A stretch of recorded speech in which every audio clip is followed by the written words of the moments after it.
అమరావతిలో పెద్ద పెద్ద చెట్లు ఉంటాయి. ఎందుకంటే సుదీర్ఘకాలం పల్లె ప్రాంతాలంటే. ఇప్పుడు వాటిని కొట్టేస్తే పెద్ద చర్చ నడుస్తుంది. కాబట్టి వాటిని కొట్టేయకుండా అవతలకి తీసుకెళ్లే ప్రయత్నం చేస్తారట. తాజాగా ఈనాడు రాసుకొచ్చింది. రాజధాని అమరావతిలో ప్రధాన రహదారుల నిర్మాణం వంటి మౌలిక వస్తువుల కల్పన ప్రాజెక్టులకి అడ్డుగా ఉన్న చెట్లను కొట్టేయకుండా వాటిని శాస్త్రీయ పద్ధతిలో భారీ నర్సరీ సిద్ధం చేశారు. అనంతరం అనంతవరం దగ్గర 5 ఎకరాల్లో 4000 చెట్లతో దేశంలోనే పెద్దదైన ట్రాన్స్లోకేటెడ్ ట్రీ నర్సరీ సిద్ధమైంది. వీటిని రాజధానిలోని ప్రధాన రహదారులకు ఇరువైపులా బఫర్ జోన్లో నాటబోతున్నారు.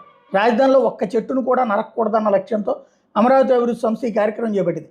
బెంగళూరు విమానాశ్రయం నిర్మాణం వంటి ప్రాజెక్టులో ఇలా చెట్లను ట్రాన్స్లోకేట్ చేసి మరో చోట నాటిన అమరావతిలో మాదిరిగా విస్తృత స్థాయిలో చేయలేదని ఏడీసీ ఉద్యాన శాఖ అధికారులు చెప్తున్నారు. ట్రీ నర్సరీకి తరలించిన వాటిలో ఎక్కువ శాతం 10 నుంచి